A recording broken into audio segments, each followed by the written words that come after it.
Welcome back to the Express Lane. Let's get into it. So this time we've got a cleric primary and a cleric secondary. We double down on cleric, and that gives us the archetype High Priest. You usually only get this hot cleric on cleric action after midnight. I'm sorry. So we went with that, and we went with an Emperean Elf, right? So those are the imperial-ish, I guess you could say noble, the high elves, if you will. So they give this really royal, noble aesthetic with them, and it's very Greco-Roman. So with that, we picked a name called Juno, and then we kind of copped out on the last name, Wood, elves, nature. I know they're not the nature elves, but elves are always like synonymous with nature in my head. And Lightwood because she's, you know, in this specific picture, she's blonde, but also cleric, holy. Let the angels sing. So Lightwood. So we came up with Juno Lightwood. So then we started concepting out this character. Why is she a cleric? Why at level 20, level 25? But story-wise, why she would double down on cleric?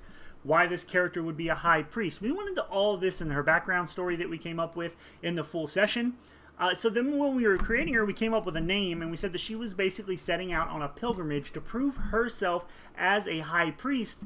And through that conversation and that creation process, as it would be, we came up with that she's a martyr, sacrificing herself for the greater good of Verra. So we said that she is Juno Lightwood.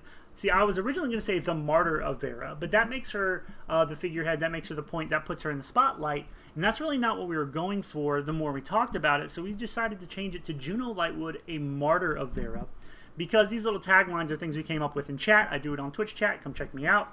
And it's, I am not the only, I am one of many.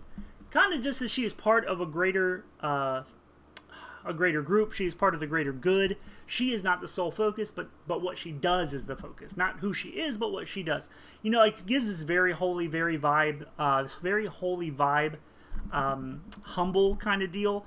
So we thought it really fit with the character design. And then we just magically came up with like a phrase that there is not only one star in the sky, but countless that when shown together illuminate the darkness. And we thought that was a really cool tagline to just kind of highlight the ideal and the thought behind this character, that she is in fact somebody who brings light to the darkness, and that she is not only one, but she's one of many more, kind of giving you the idea that she is acting on behalf of the greater good, acting on behalf of her god or goddess, and that she is part of a network of people doing the same thing. Thus, there it is.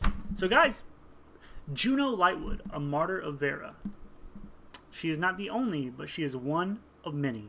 There is not only one star in the sky, but countless that when shown together illuminate the darkness. Thanks for coming by the Express Lane.